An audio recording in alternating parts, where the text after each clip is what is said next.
This is a second part of my work, my series, let's say, of presentation on Jacob Sasportas. Last time we were talking about his ancestors, wives, and children, and this is basically the final slide of my last presentation, where it summarizes what we discussed, namely his father, his brother, his children, his two wives actually, and this is where we stopped with one notice that I'm connecting here. Welcome to Sephardic world. with, by noticing that actually the Sasportas name in Jacob Sasportas' descendants is only continued by one son, Abraham, here, and one daughter, Simcha, because she married another Sasportas. So basically, among the 16 children that Jacob Sasportas had, only two of them continued the name, and among those two, only one son of Abraham continued and one son of Simcha continued. So today we'll be talking about those. And this is the today's presentation, today's tree. Basically, it will also be the outline of my presentation. So can I need to can you help me see the right, because I cannot minimize this. Okay. So on the right here you have Jacob Sasportas, the two children that we mentioned, Abraham and Simcha, and the related branches that we'll be talking about, and the remarkable people whose life or achievements we'll be discussing.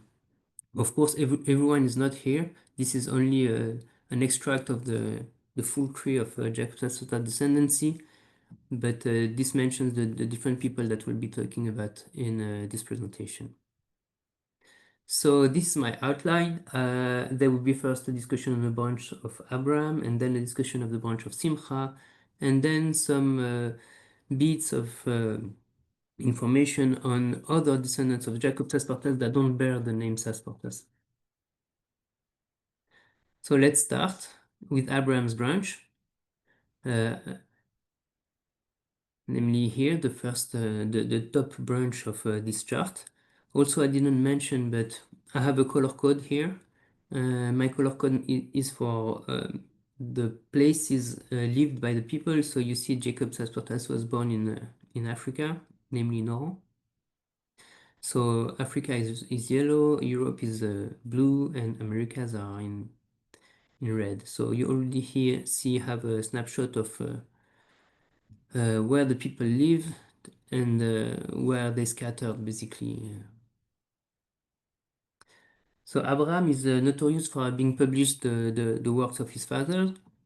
In terms of genealogy, what we already discussed and what's interesting is that he had two wives, and from the first wife he had two daughters, and from the second wife he had three sons, but one actually died very early.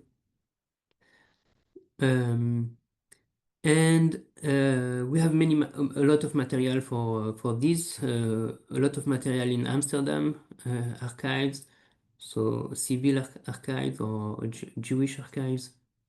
All of this is documented here with these boxes. So all these boxes are clickable, and they can bring us to sources. So of course I'm not going through everything now, but just to mention that we have a lot of material and very precise in terms of genealogical content.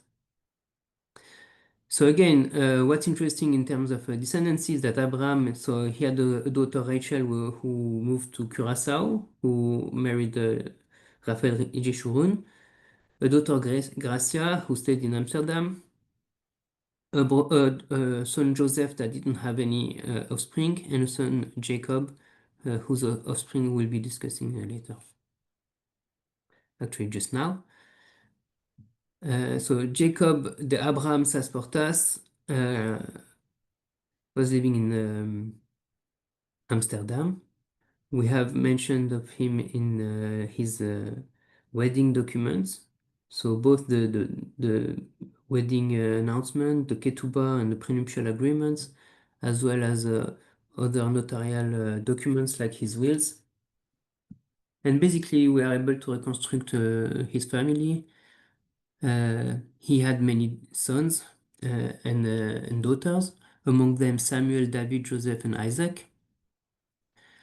And those children also had other children, but not of. I think David converted to Catholicism or any Christian religion, and basically the offspring of Jacob Sasportas that remain Jewish go through Samuel. In the next generation, we have mention of the sons of Jacob, the Abraham, the Jacob Sasportas, in a very interesting document, who are the correspondents of the founding fathers of the United States. And actually there we find Samuel, Joseph, and Isaac Sasportas, the three brothers that were all brokers. Samuel was a broker in Amsterdam, and Joseph and Isaac were brokers in London.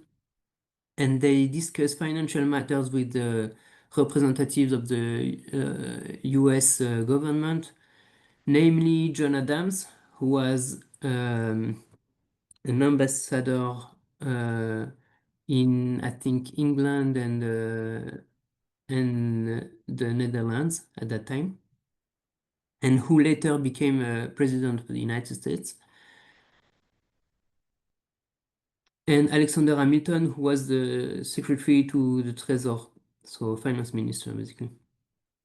And they discuss financial matters and how they met in London, and discussing issue of bonds for the United States.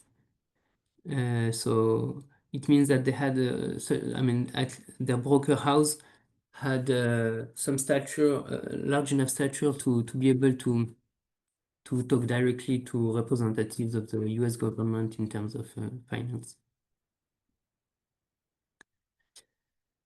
So we discussed Jacob, we just discussed Samuel and his brothers, and the last leaf here on this branch of this Abraham branch here is another Jacob.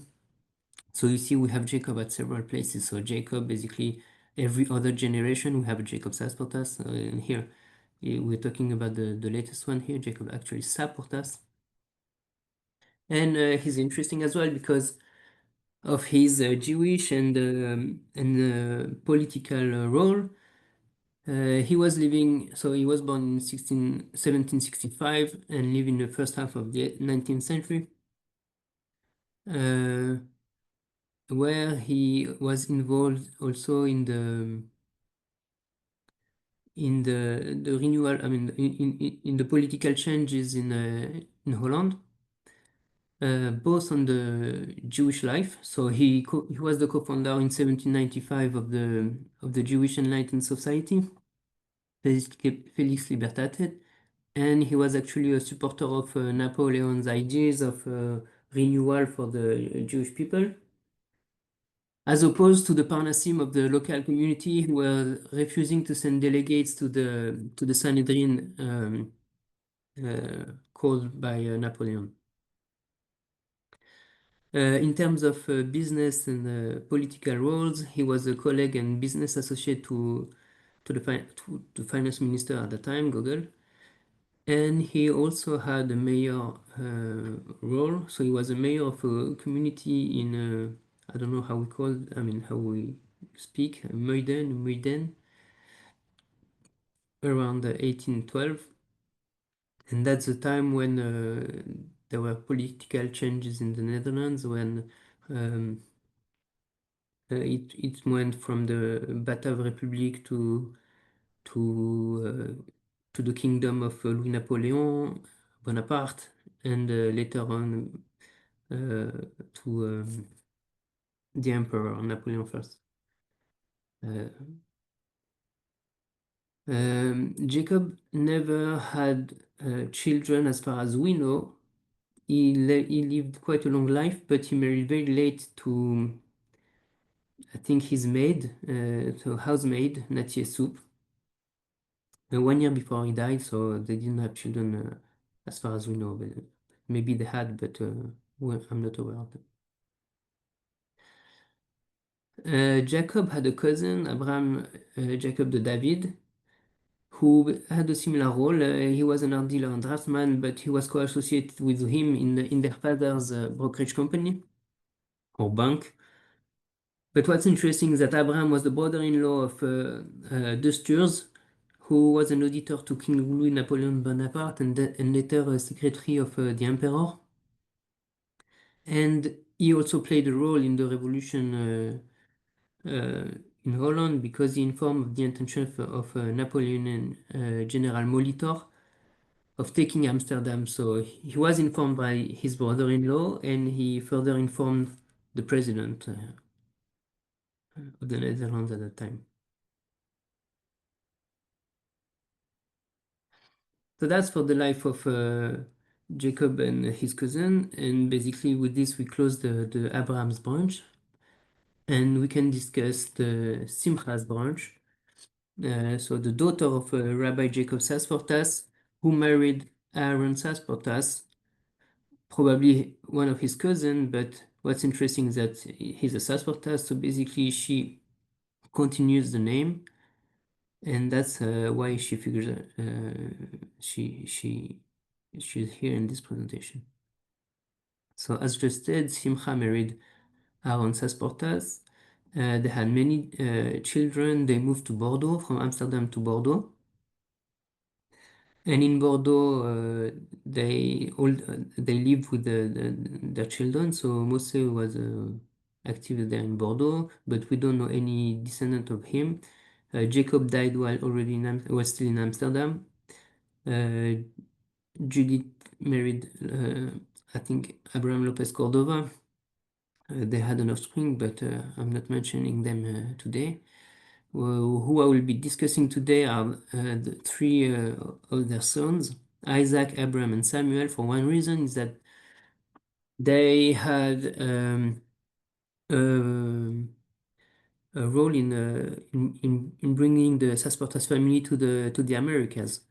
So Abraham and Samuel themselves navigated to the islands, so the Caribbean islands, namely Saint-Domingue, Martinique. And Isaac had sons that moved to Saint-Domingue and the newly founded United States.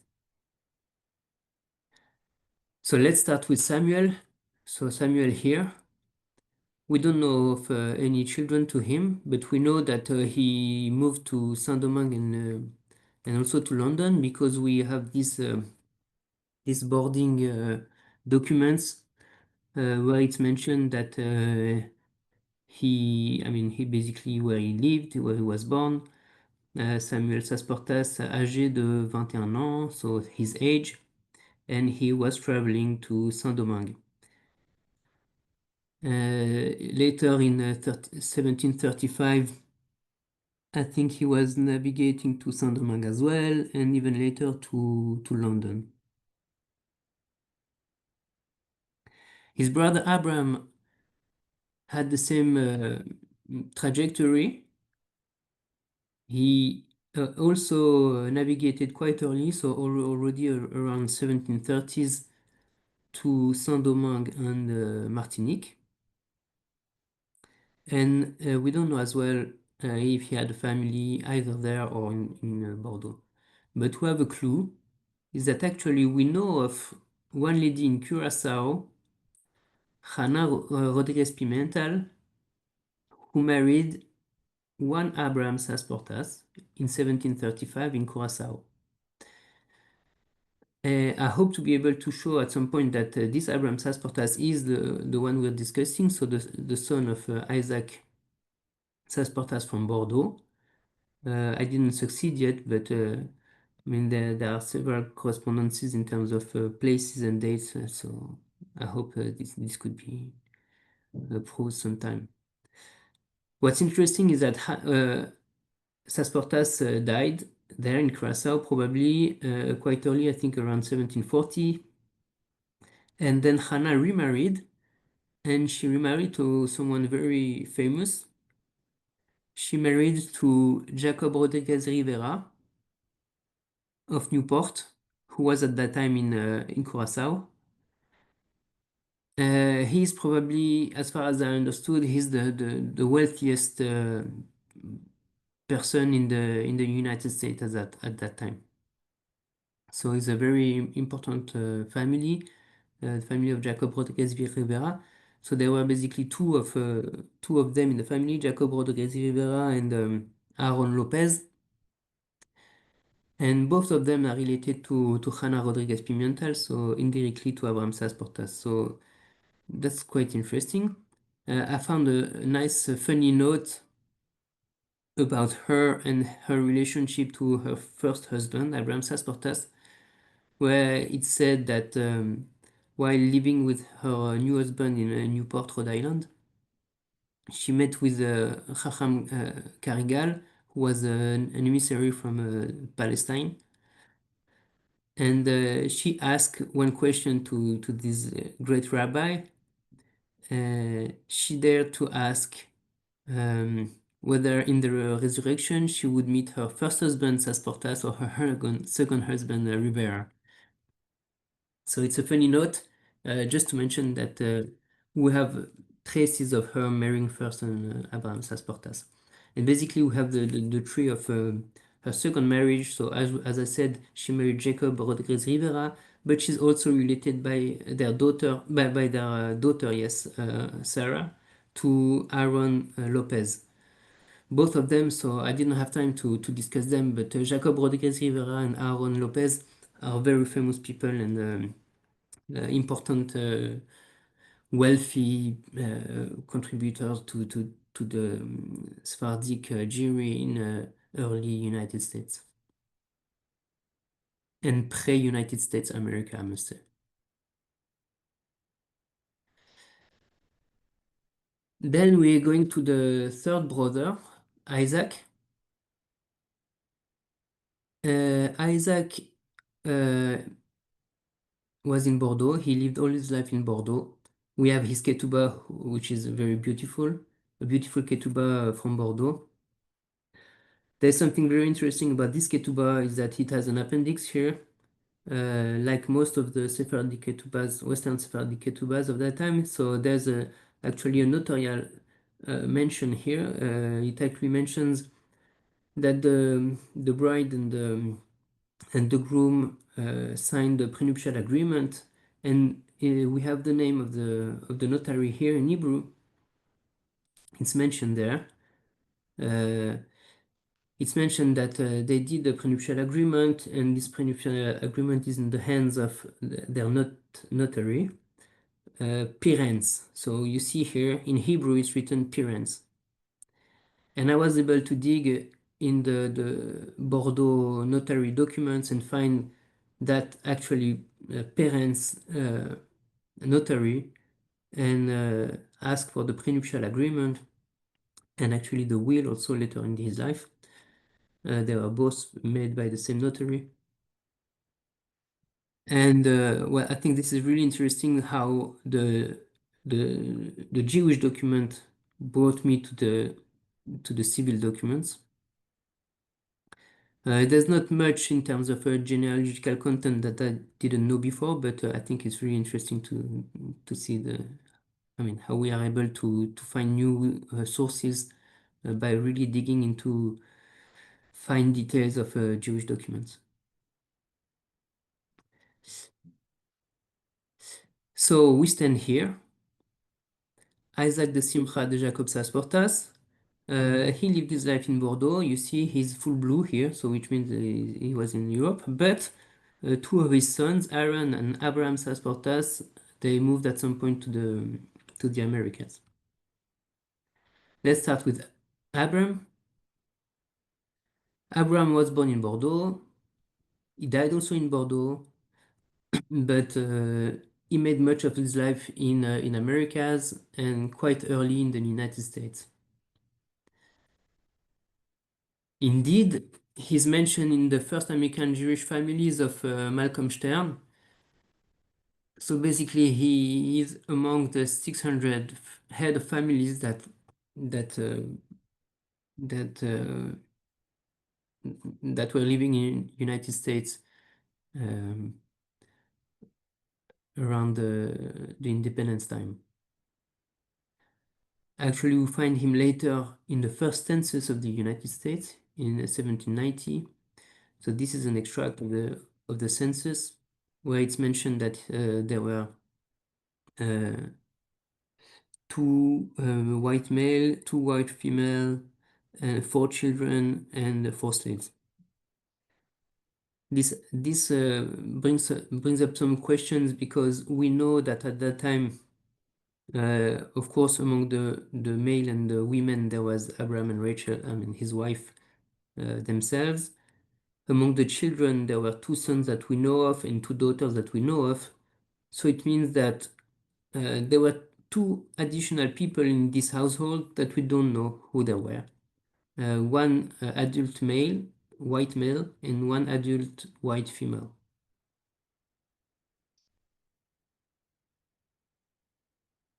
Abraham Sasportas is also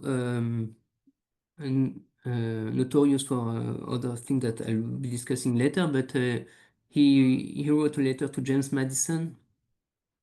I think I'm not sure if he was president of the United States at the time or had another function, but another role. But what's interesting is what's written in this letter. As an American citizen resident in Charleston, South Carolina, since 1778, so just after the independence, he was married to an American lady 3 months after his arrival in Charleston, by whom he had 19 children.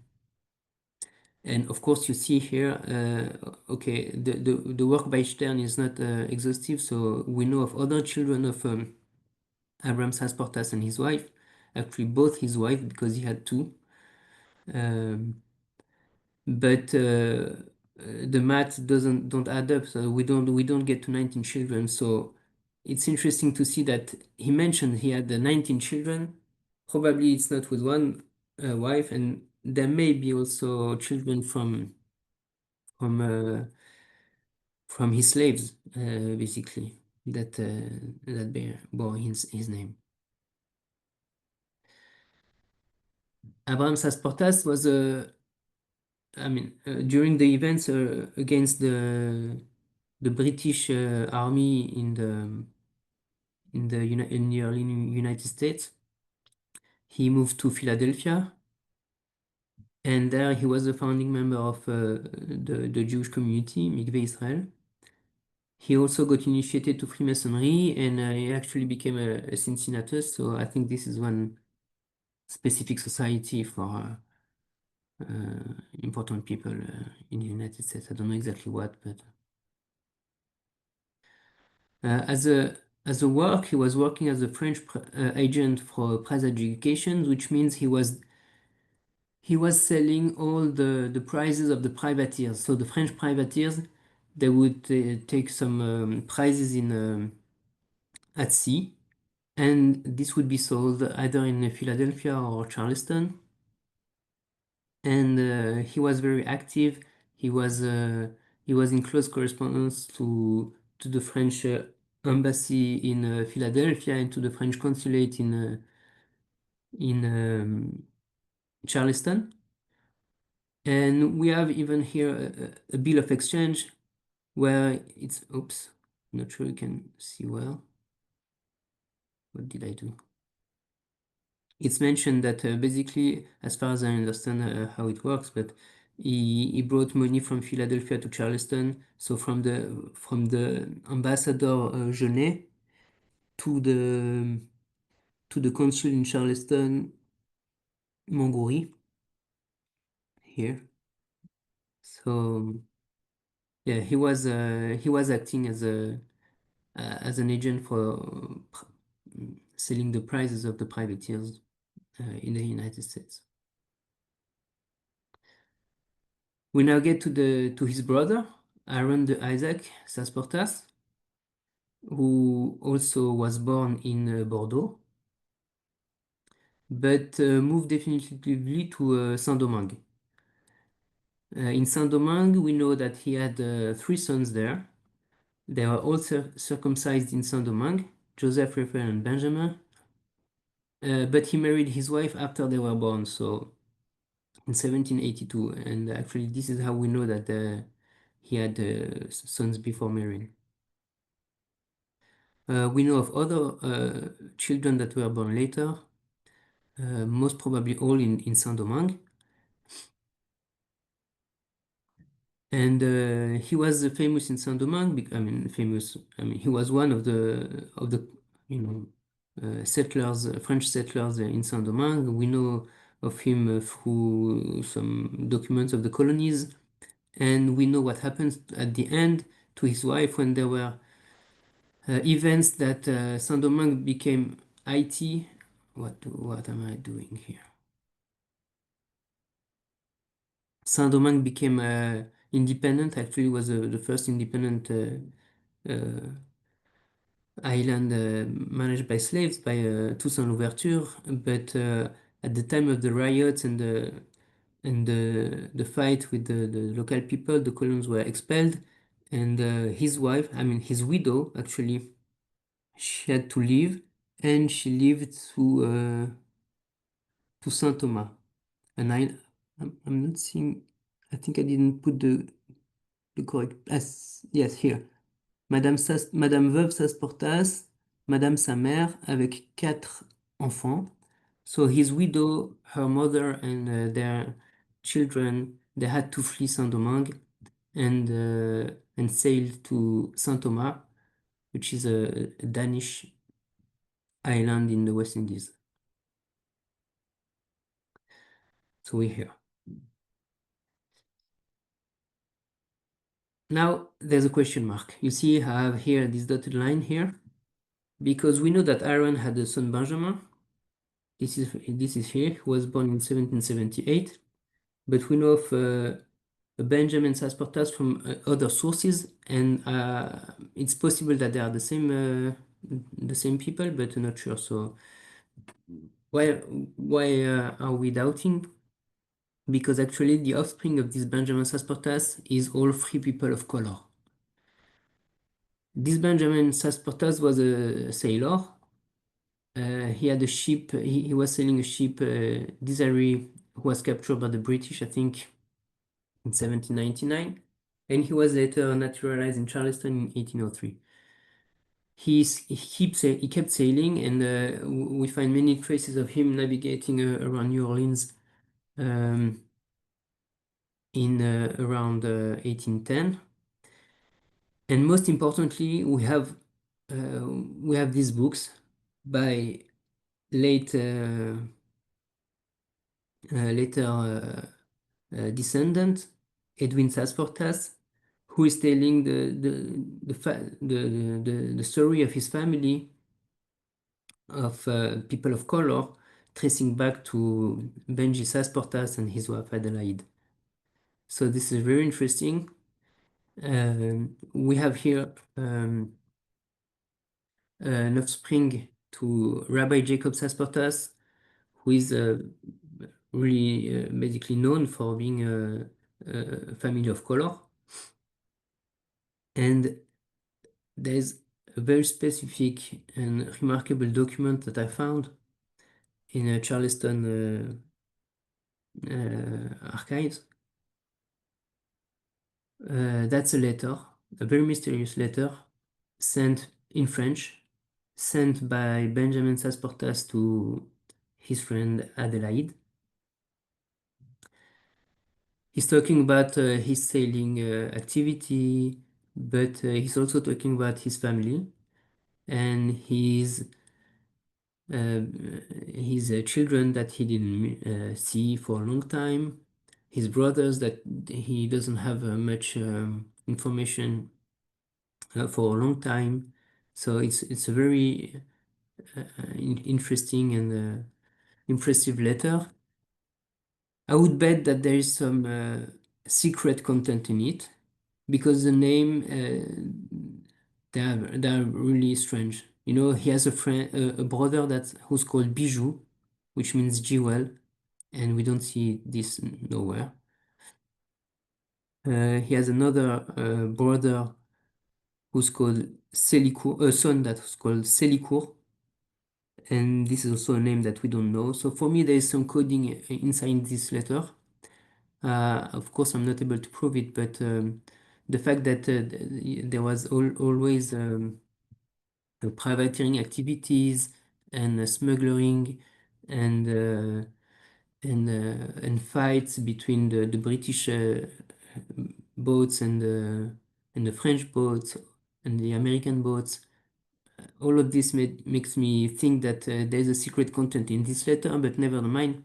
Nevertheless, there is also genealogical content who was really appreciated and who actually I could reproduce here. So Benjamin had two brothers, Bijou and Laurent, uh, and many sons and daughters, among which one Joseph Sasportas, who is the head of the family of the author of these books here. Another thing I can mention is that one of his sons, Sherry Sasportas, here, he also famous because he is among the first people in the United States to have emancipated his wife. So give full rights to his wife in terms of business.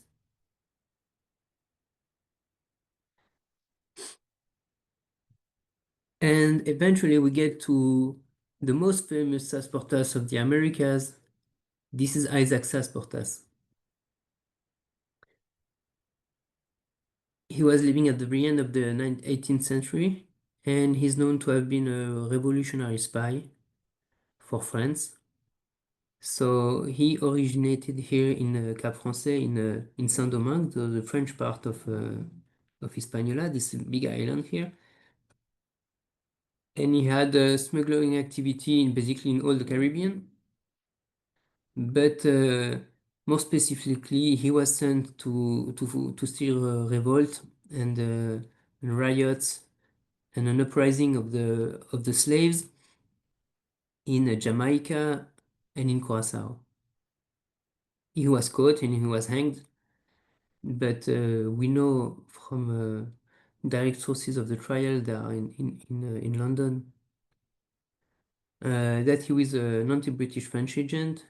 They had a, I mean, together with the French administration in Saint-Domingue, they had a plot for slave uprising in Jamaica, most notably. But what's interesting for me is the genealogical content. And here I mean, there are several authors trying to to link this Isaac Sasportas to the families there in Americas at that time. Early authors had a theory about him being a Jesuit Sasportas, so a descendant of Rachel de Jacob Sasportas, who moved to Curaçao. I don't think this is reliable. First of all, because there's no link to the French administration and to Saint-Domingue. More recent authors claim he is a descendant of Isaac Sasportas. This hypothesis has several pros. I mean, first of it being that there's a French influence because they originate in Bordeaux and they were settling in Saint-Domingue. Some of the brothers we can identify, so because he had a correspondence with brothers, and some of the brothers we are able to identify, but not all of them. And there would be a well-identified connection to Saint Thomas because we know that the family, when they got expelled from Saint-Domingue, they had to move to Saint Thomas. On the other hand, if this was the case, Abraham de Isaac Sasportas would be a close parent. He would actually be the uncle of the spy, Isaac Sasportas, but he denies being it. And also, in the first place, we have no mention of Isaac being a son of Aaron Sasportas in his marriage documents. So there are pros and cons in this hypothesis. Another hypothesis is that it descended from Abraham de Simcha Sasportas. You know, Abraham de Simcha is the one that married in Curacao. Was he? The brother Isaac. Here, this one. Of him, we know only a daughter, Simcha. but it's possible that he had sons, and those sons would be related to their mother's family, so Juana Rodriguez Pimental. And actually, that's documented that this spy, Isaac Sasportas, was a relative to the Obediente and Rodriguez Pimental families in Curaçao. So this is a pro in this hypothesis, but there are cons also in this hypothesis that we don't have the link to Saint-Domingue and to the French speaking of this family and motivation. So basically, there's still some blur here around the genealogy of this revolutionary spy that was sent by Saint-Domingue authorities to bring the revolution basically in all of the slave populations in the Caribbean. But there are some hypotheses that I hope we can soon have a final word on this. Yeah, and this is the armband that he was supposed to give to all the slaves to rise and to fight their masters and basically bring French influence into all of the British Caribbean and the Dutch Caribbean. Okay, so we mentioned Benjamin, we mentioned Isaac Sasportas. Now we're going to the next generation. And actually, there's still some very interesting character here. So this is Paul. So this is the grandson of Aaron Sasportas, Aaron the Isaac Sasportas, who moved from Bordeaux to Saint-Domingue. His son Moïse had to move from Saint-Domingue first to Saint-Thomas, and we know from then later from Saint-Thomas back to Bordeaux. And in Bordeaux, he had a life. He married basically his cousin, and with this lady, they had one son and a daughter. The son is called Paul. He was born around 1820, not in Bordeaux, but in London. He marries his cousin Emilia Azevedo, so the, the daughter of his aunt. And together they moved to, I mean, together, I'm not sure. Maybe alone, maybe together, but he moves at least to San Francisco in the early 1850s. And I let you imagine. So this is California, but this is California even before it becomes part of the United States, even before there was a railroad going from the East Coast to the West Coast. And I have this picture of Lucky Luke. I'm not sure if it's famous outside France, but this is a comic book and picturing a cowboy. And in one of them, he's an escort to Sarah Bernhardt, who's a very famous actor in France, and she had a tour in the United States, and he's supposed to be his guard or whatever guide. And I really picture myself this for Paul Sasportas, because he moved from Paris to San Francisco at the time where basically it was Far West, but in its wild sense. So you have here a picture of San Francisco at that time. You see how tiny it was. This was the beginning of the gold rush. It was the beginning of it being part of the United States. And what they do there is basically mine gold and have fun. And he was working in a show business, so he was working in the have fun part, not as a gold miner. And he was part in the French theater at that time, so he contributed to French Vaudeville Company, who was a famous theater company, entertaining the gold miners, all the population there, and one of the builder of the Union Theater. He's mentioned in the California census in 1852. Uh, and what's interesting is that he dies of New York in 1856 in the sinking of the boat that was supposed to bring him back to Paris. This is interesting and funny in several respects. First of all, it could be a movie, a character of a movie, you know, going from Paris to the Far West and back and sinking in the way. Also, it's the beginning of the steamers, so it's one of the first steamers that sunk. And also, it's interesting because I think this steamer was just found. The wreck of this steamer was just found a couple of years ago. So, anyways, let's get to my last character. Paul characters. So there's another Paul. It's a Paul, a descendant from Abraham Sasportas, so the Bordeaux character that moved to Charleston. This Paul Levi Sasportas, he was born in the US as well. You see this family, she goes from Europe to the Americas and back and again. So he was born in US incidentally, but he became a goldsmith and jeweler in Paris. Yeah, he was actually a medalist in the Exposition des Arts Décoratifs in 1925.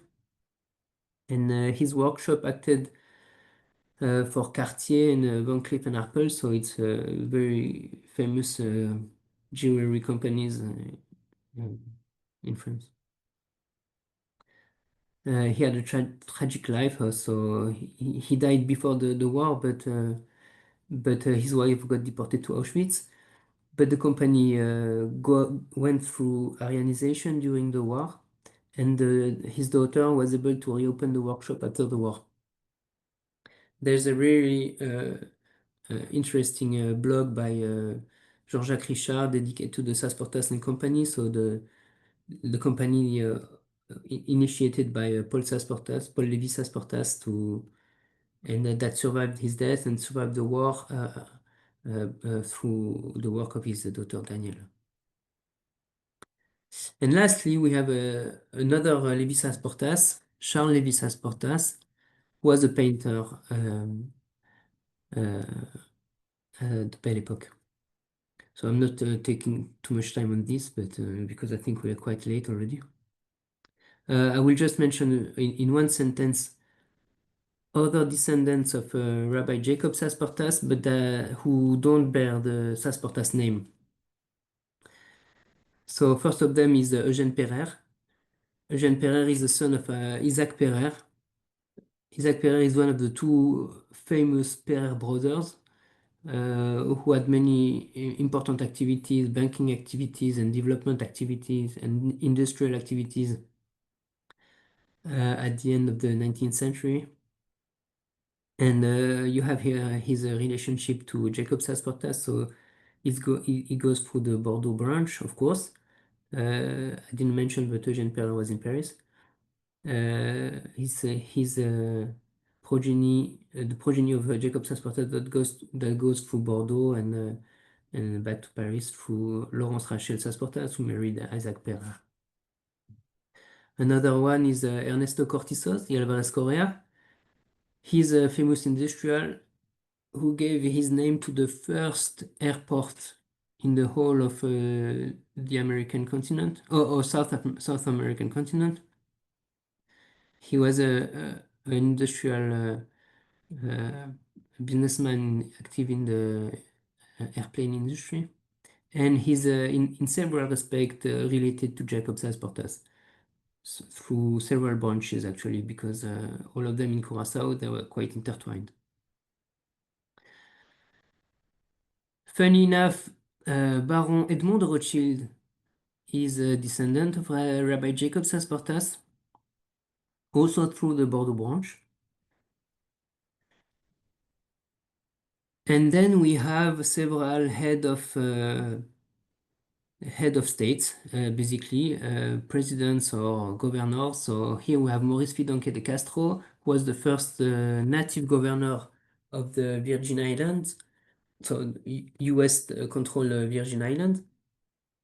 He is connected to Jacob Sasportas through the Curaçao branch. Similarly, the Maduro Foundation had the founders of the Maduro Foundation. Maduro Foundation is the foundation that continues the Jewish legacy and heritage in Curaçao, and her founder is also in several ways a descendant of Jacob Sasportas. We have Max and Eric Arturo Del Valle, who were two presidents of the Panama. One is the nephew of the other one, but they were both president at some point of Panama, and they are both a descendant of Jacob Sasportas through the Curaçao branch.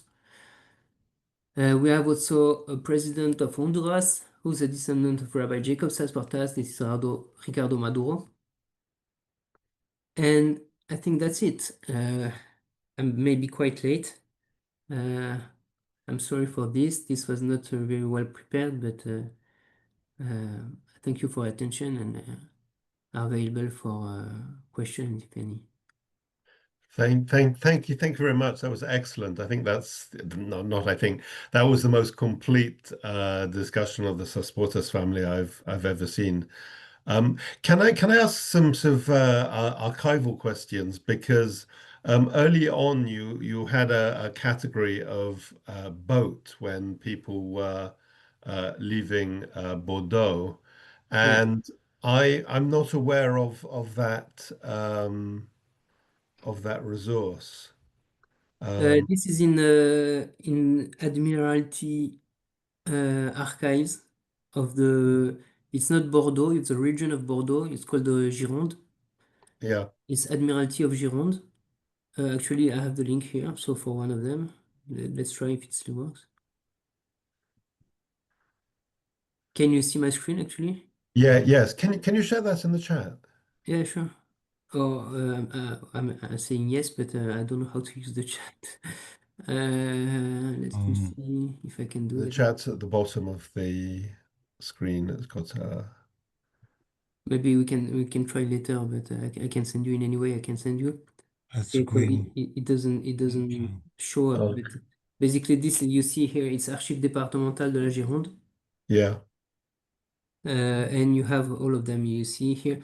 Actually, I didn't mention, but these are, I think initially it was to prove that they were Christian, Yes. but of course they cheated. They say, I mean, they found witnesses that claimed they were Christian, but they were not. They were not even convert. Because this would allow them to be onboarded on boats by the captains. So if we read the And the actual text, it says that it requires the captain to allow the boarding of that passenger. at what point in time were these registers started? How far back did they go? My question, yeah. Sorry. Let's see. So what do 1727? I'm Ah, not sure this is the first one. Maybe oh no, maybe there are other registers. Um,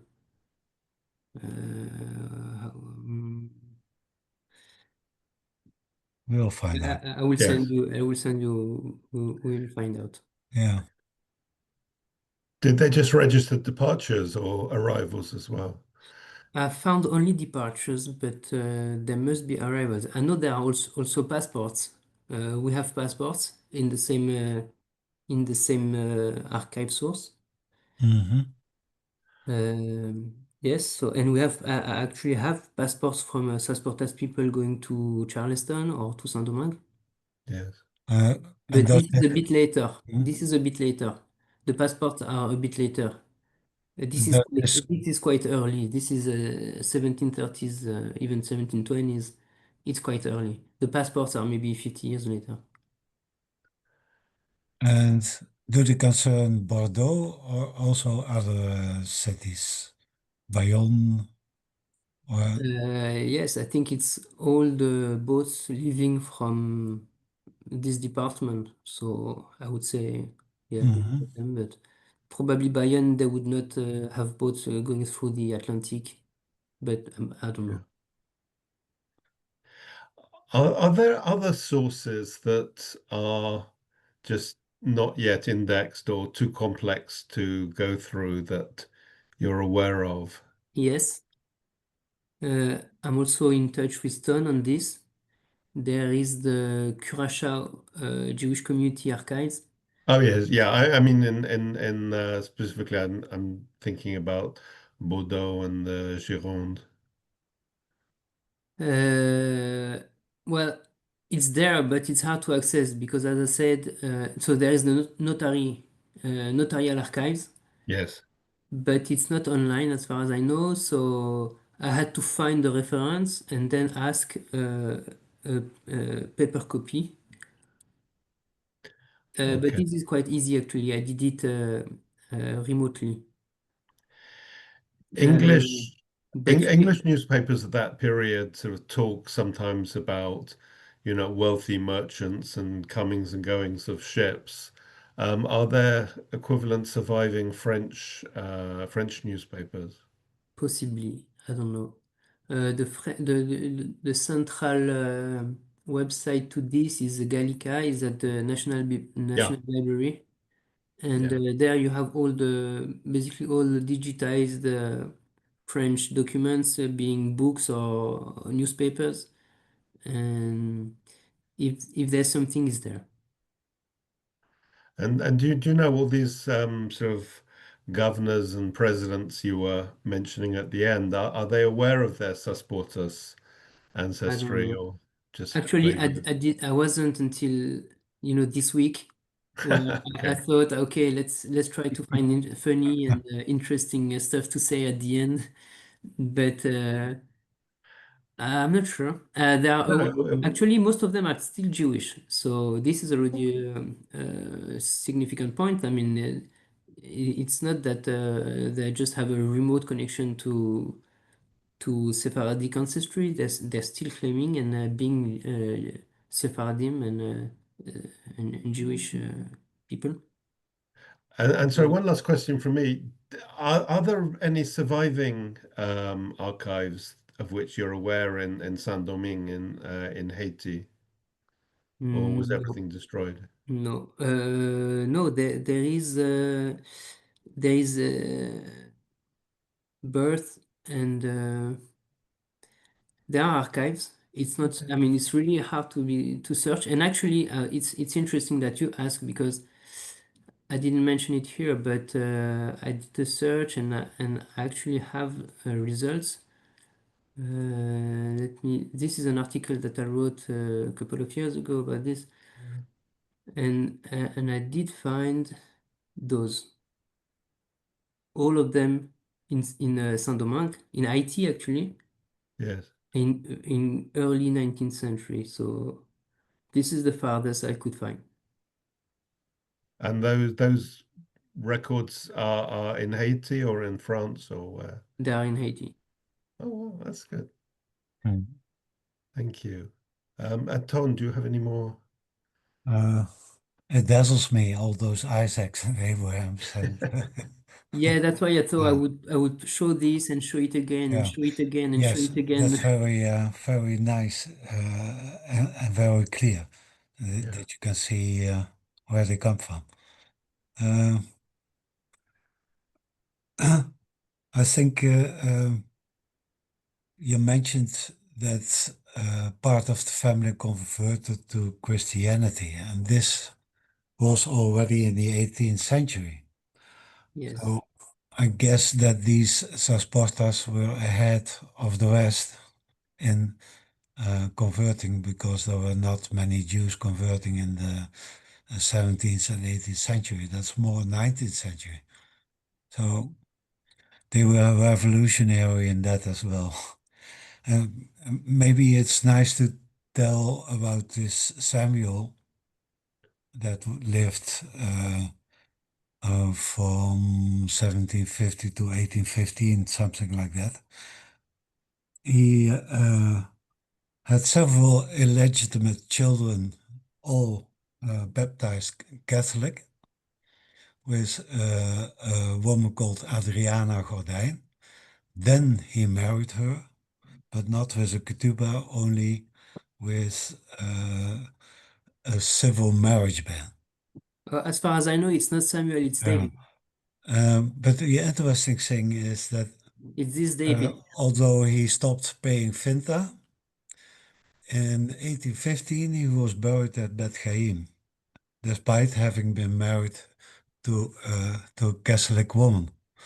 So either he bribed someone, or it was usual that as long as you kept it a bit under the radar, that you could still be buried at Bet Chaim despite marrying a Catholic woman.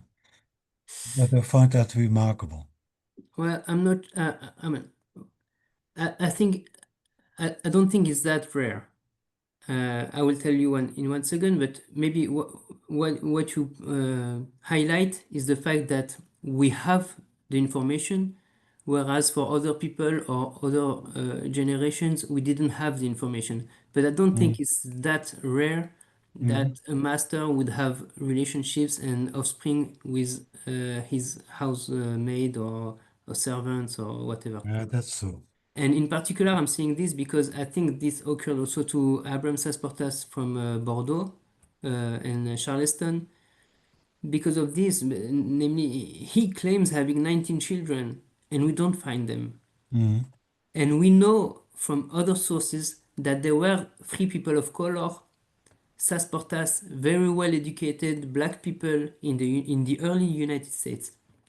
So when you bring these two elements together, you say, well, at some point, either the slave took just the name of their master, or the master had a relationship with one of his slaves, and the offspring took his name.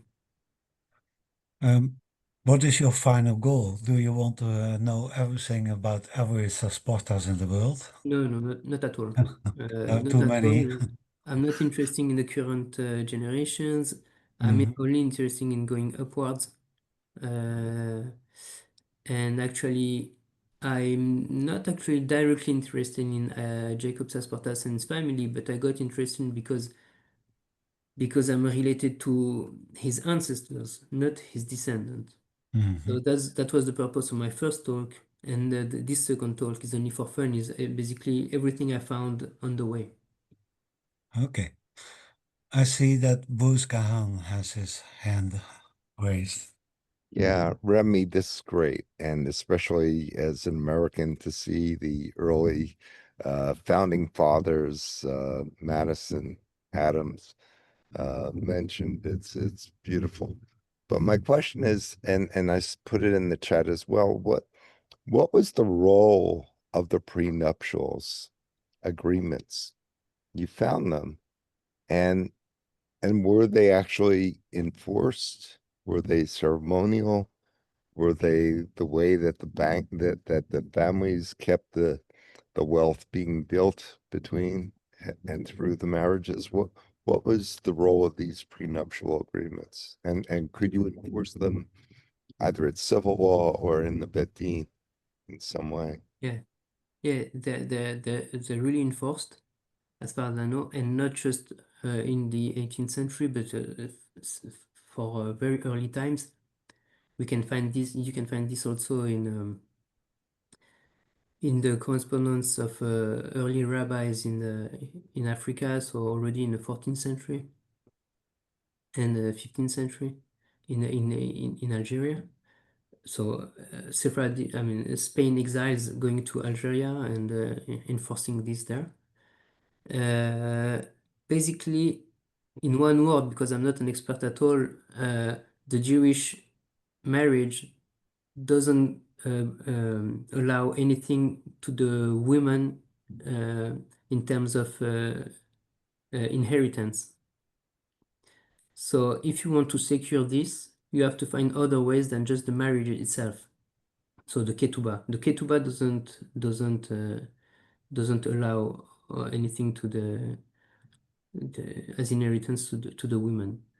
So basically, you secure this prior hand by saying everything she brings with her is to her and remains to her, even after the wedding is over, either because they divorced, or because she was repudiated, or because the man divorced. The man died. Basically, in all cases of separation, she would get back what she had before, and without this, she would have nothing.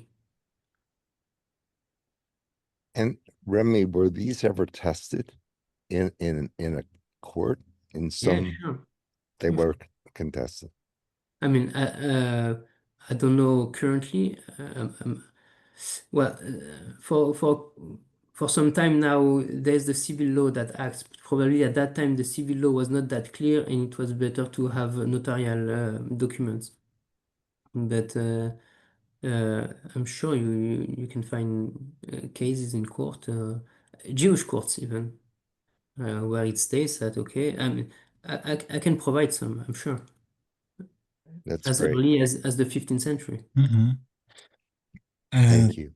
I think these prenuptials were quite common. I estimate that in Amsterdam, half of the ketubot mention a notary. So, and also for Ashkenazi Jews, they did this as well. And each prenuptial agreement curiously has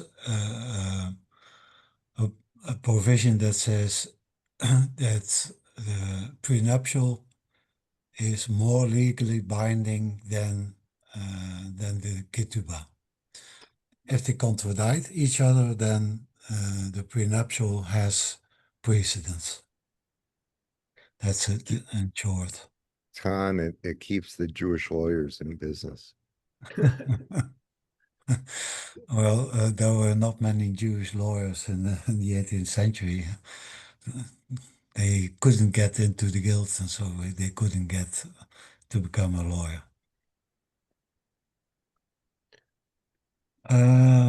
Are there more questions? Then let's conclude. So, I'll wrap it up. If you agree, David? Yes, no, yes, that was an excellent Yes. talk and useful sources. Thank you, Remy, for another lively talk. Now we know everything about every Sasportas, although I'm sure there's lots more to find. This is only the Western Sephardic. Yeah. There are also the Eastern Sephardic. There's the Mediterranean. Yeah. Yeah. So this was Sephardic World, brought to you by the Sephardic Genealogical Society. We thank our patrons who are with us and will provide support for making these meetings possible. In 2 weeks' time, we will have Willem Klooster, and he will talk about the subject of the spread of Jews in the 17th century from Brazil to all over America, from Brazil to New York. So I hope to see you again then. Thank you and see you.